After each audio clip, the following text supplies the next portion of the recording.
Mesdames et messieurs, bonsoir.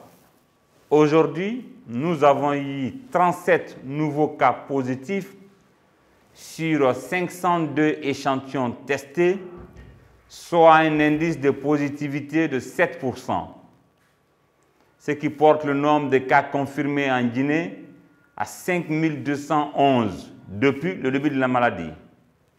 548 malades sont actuellement hospitalisés sur nos différents sites de prise en charge. Nous n'avons pas enregistré de nouveaux décès et le cumul des décès est à 29.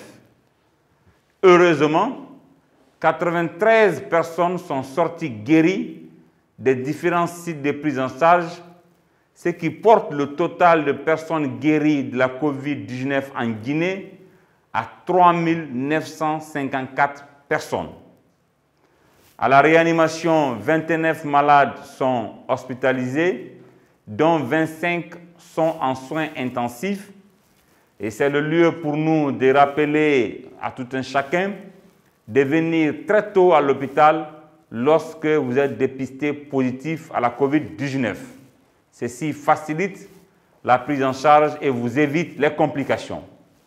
Mesdames et messieurs, ce soir, nous vous parlerons du mode de transmission et de la prévention de la pandémie de COVID-19. En effet, la COVID-19 est une maladie virale qui se transmet suite à une exposition d'homme à autrui dans plus de la moitié des cas et par suite d'utilisation d'objets souillés.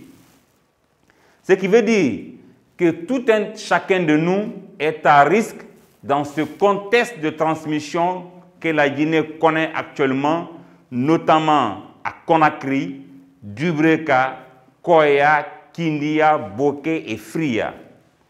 Après 4 mois de lutte, nous sommes parvenus à circonscrire la pandémie à travers des actions de prévention et de prise en charge.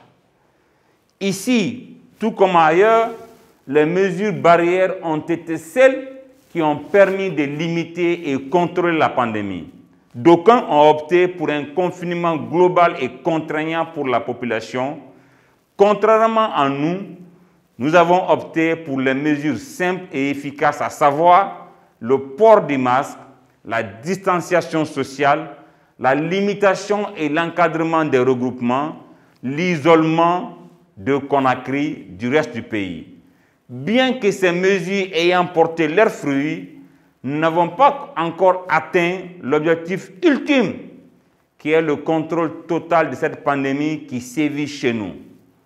C'est pour cela qu'en plus de la prise en charge des cas, avec un taux de guérison encourageant, il est de notre responsabilité individuelle et collective de continuer notre engagement et implication effective dans l'application des mesures barrières édictées.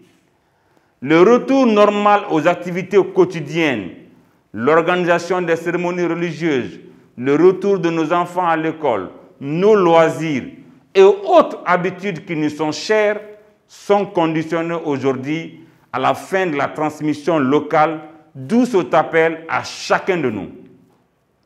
Faisons comme si nous étions au début de la lutte, où chacun de nous se souciait pour lui et son entourage, de peur de contracter la maladie, nous obligeant instinctivement à porter le masque et à s'assurer que notre entourage le faisait comme nous.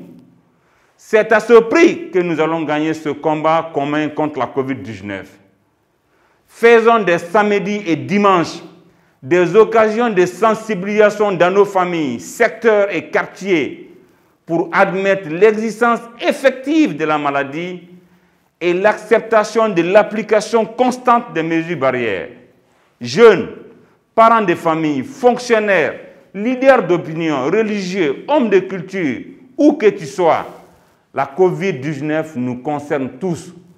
Et c'est notre effort commun qui nous fera gagner la lutte.